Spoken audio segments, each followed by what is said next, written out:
गुजरात के मेरे भाइयों और बहनों, क्या आपको पता है कि केजरीवाल की याददाश्त बहुत कमजोर है। वो अक्सर अपनी कही हुई बातों को भूल जाते हैं या फिर भूलने का ड्रामा करते हैं। आपके सामने एक टेस्ट करके दिखाता हूं। केजरीवाल जी, इस समय भारत में सबसे महंगी बिजली कहां है? गुजरात के अंदर। अगला चुनाव वहीं है तो वहीं होगा।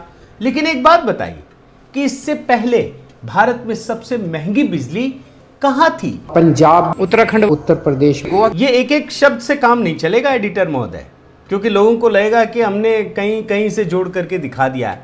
थोड़ा पूरा वाक्य दिखाइए ना कि सबसे महंगी बिजली इससे पहले कहां थी। क्या बोल रहे हैं केजरीवाल जी और उनके साथी, सुनाइए। पूरे देश में लगभग सबसे महंगी बिजली पंजाब में मिलती है। बिजली, जैसा मैंने कहा, आज सबसे महंगी उत्तर प्रदेश में मिल रही है। जो सारे देश को बिजली देता है वहाँ पे बिजली सबसे महंगी है। Goa is a power surplus state. Goa के पास पावर की कमी नहीं है, बिजली बहुत महंगी है। गजब है केजरीवाल जी। अब तो आपको यह भी पता होगा कि पंजाब में भ्रष्टाचार कितने दिनों में खत्म हो गया? 10 दिन में, 16 दिन में, 20 दिन में। वाह, मजा आ गया। भ्रष्टाचार खत्म हो गया, पंजाब में खत्म हो गया। इनकी सरकार आई, भ्रष्टाचार खत्म हो गया। लेकिन इनको यह भी नहीं पता कि कितने दिनों में खत्म हो गया। वैसे मान लीजिए जो इन्होंने मैक्सिमम 20 दिन कहा है, लेकिन उसके कुछ ही समय बाद पंजाब में भ्रष्टाचार के जो इनके मंत्री हैं ना, उनकी कुंडली खुलने लगी। और आप रिपोर्ट देखिए कि खुद इन्होंने बताया है, मंत्री महोदय को सैक किया गया और जेल भेजा गया। अब आप कहेंगे कि केजरीवाल की याददाश्त की चर्चा मैं क्यों कर रहा हूं, क्यों बता रहा हूं? केजरीवाल की याददाश्त से चुनाव ये वो क्या लेना देना है? तो इसकी दो वजह है।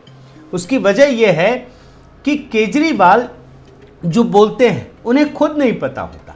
वो या तो भूल जाते हैं या भूलने का ड्रामा करते हैं। और इस समय आप याद रखिए कि पंजाब में जो वादे किए, उस पर मैंने कई वीडियो दिखाए हैं।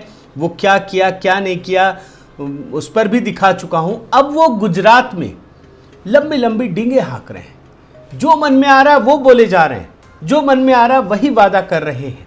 तो अब आपको समझना पड़ेगा ना कि इन वादों की क्या अहमियत है। और दूसरा, इनके साथी जब भ्रष्टाचार के आरोप में जेल पहुंचते हैं, जैसे अभी सत्येंद्र जैन पहुंचे, बड़े मंत्री हैं ये, तो वहां पहुंचते ही जब पूछताछ शुरू हुई तो उन्होंने मेमोरी लॉस की बात बताई। कहा कि कुछ नहीं याद है, क्या हुआ क्या नहीं हुआ। और आप समझिए, ये जो है ये स्वास्थ्य मंत्री हैं। अब दिल्ली का स्वास्थ्य मंत्री अगर उसकी मेमोरी लॉस हो गई तो वो दिल्ली के स्वास्थ्य को कैसे चला रहा था? ये सवाल तो आप समझ रहे हैं ना, लाजमी है ना। तो इसलिए आज के वीडियो में मैं केजरीवाल की मेमोरी लॉस की कहानी आपको दिखाऊंगा और तब आपको गुजरात चुनाव में उनके किए हुए वादों की झलक मिलेगी, असलियत पता चलेगी। साथियों नमस्कार, मैं हरिश्चंद्र बर्णवाल। आज जब मैं ये वीडियो आपके सामने प्रस्तुत कर रहा हूं, जब ये वीडियो आप देखेंगे तो आपसे ये निवेदन है कि इस वीडियो को गुजरात में अधिक से अधिक लोगों तक पहुंचाइए, ताकि उन्हें पता चले कि केजरीवाल किस प्रकार से झूठ बोलते हैं, केजरीवाल किस प्रकार से अपनी ही कही हुई बातों से मुकर जाते हैं, ताकि गुजरात के लोगों को ये पता चल सके कि उनकी बातों को किस तरह से और कितनी तरजीह देनी है। अब मैं एक एक करके कई घटनाओं की चर्चा करता हूं और तब आपको सारी चीजें पता चलेंगी जो मैं आपके सामने रख रहा हूं। केजरीवाल ने एक बार सबके सामने मीडिया वालों को धमकी दी थी, कहा था जेल भेज दूंगा। बयान सुनिए।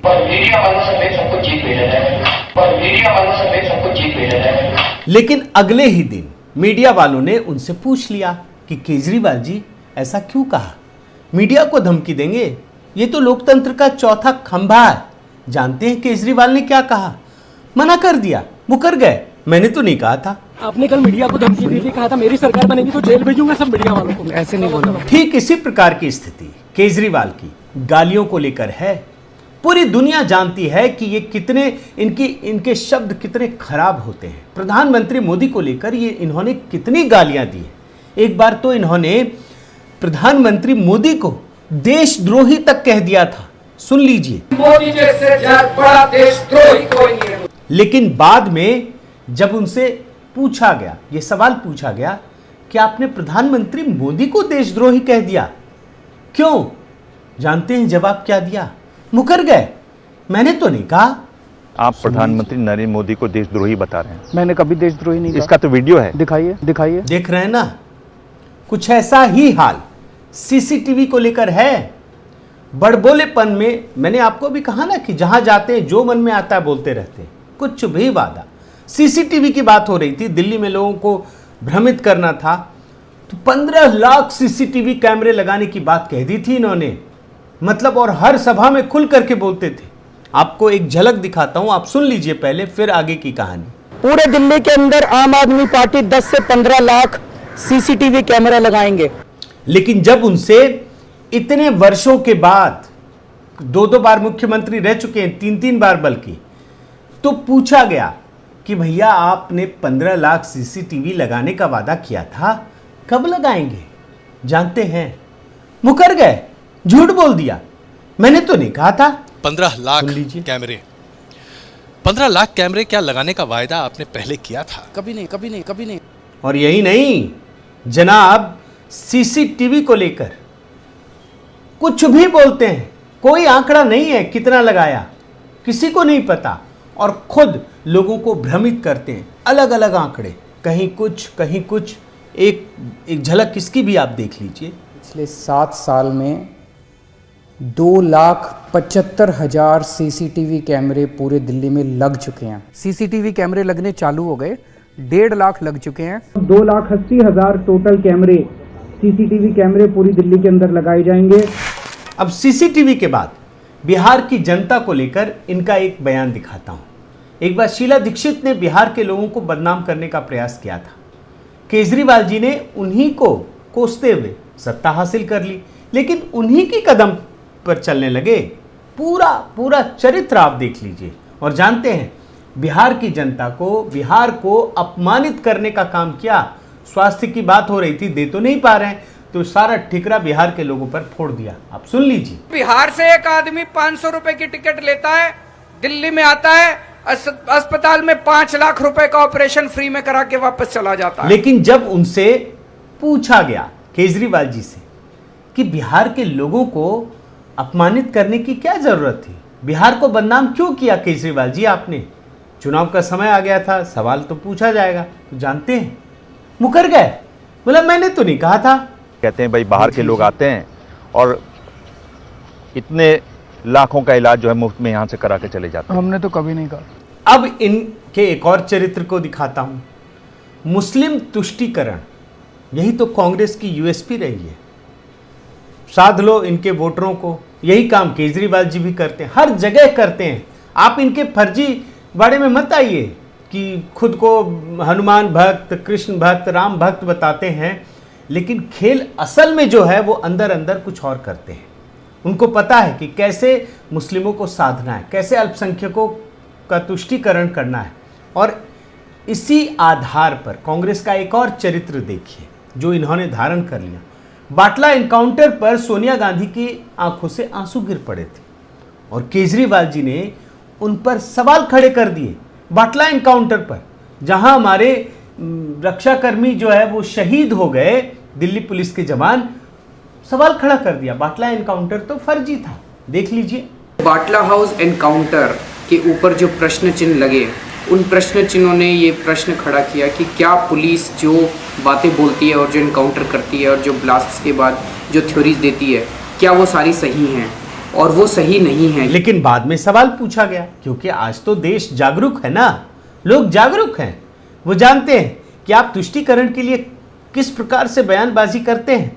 तो उनसे सवाल पूछा गया कि आपने बाटला एनकाउंटर को फर्जी बता दिया जहां हमारे दिल्ली पुलिस के जवान शहीद हो गए। जानते हैं क्या कहा?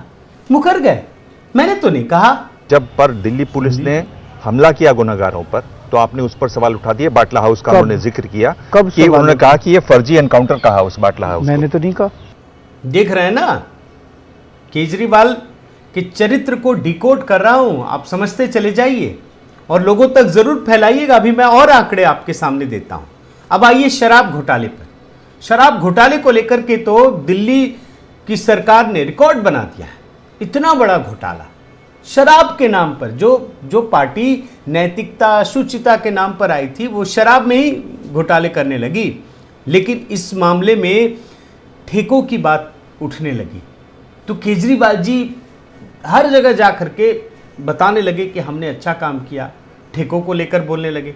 और आप आश्चर्य करेंगे दोस्तों कि हर मंच पर ठेकों की संख्या भी सही से नहीं बता पाए। सुन लीजिए आप। पहले दिल्ली में 850 थी टोटल पूरी दिल्ली में, अब 550 हैं। पहले 750 दुकानें थी पूरी दिल्ली में, अब 746 हैं। टोटल 850 दुकानें थी। आज नई एक्साइज पॉलिसी में 846 दुकानें सैंक्शन हुई, 4 कमी हुई है। देख रहे हैं ना, ये है इनका हाल, एक संख्या तक सही से नहीं बता पा रहे हैं। अब मैं आपको फौज के ऊपर लेकर आता हूं। फौज को लेकर, भारतीय सेना को लेकर केजरीवाल के विचार किस प्रकार के हैं ये आप जानते हैं। केजरीवाल भारतीय सेना का किस प्रकार अपमान करते हैं तुष्टीकरण के लिए, ये भी आप जानते हैं। एयर स्ट्राइक में सवाल खड़े कर दिए थे, सबूत मांग लिए थे। और जब चुनाव का वक्त आता है ना तो अलग अलग राज्यों में जाकर अलग अलग आंकड़े देते हैं, फौज को लेकर के भी भ्रमित करते हैं। आपको मैं दिखाता हूं कि किस प्रकार से पंजाब में कुछ और बयान देते हैं, उत्तराखंड में कुछ और बयान देते हैं। भारत की फौज में सबसे ज्यादा भर्तियां गुरदासपुर और पठानकोट से होती हैं, सबसे ज्यादा भर्तियां। अब उत्तराखंड के बारे में भी सुन लीजिए। भारत की फौज में सबसे ज्यादा भर्तियां उत्तराखंड से होती है, सबसे ज्यादा लोग उत्तराखंड के जाते हैं भारत की फौज में। अब फौज के बाद यमुना नदी पर आइए। यमुना नदी दिल्ली ही नहीं देश भर के लोगों के दिल से जुड़ी हुई चीज है, पवित्र नदी है इसलिए। और अभी तो छठ का समय भी चल रहा, आप समझ लीजिए यमुना नदी को लेकर हर बार सवाल उठते हैं। केजरीवाल जी ने फिर हर बार वादा करते हैं, इस बार भी वादा किया कि 5 साल में ठीक कर देंगे, 2025 तक तो ठीक कर देंगे, अगले चुनाव का टारगेट रख लिया उन्होंने। तो एंकर ने पूछ लिया कि केजरीवाल जी 2015 में भी तो यही वादा किया था आपने, तो मना कर दिया।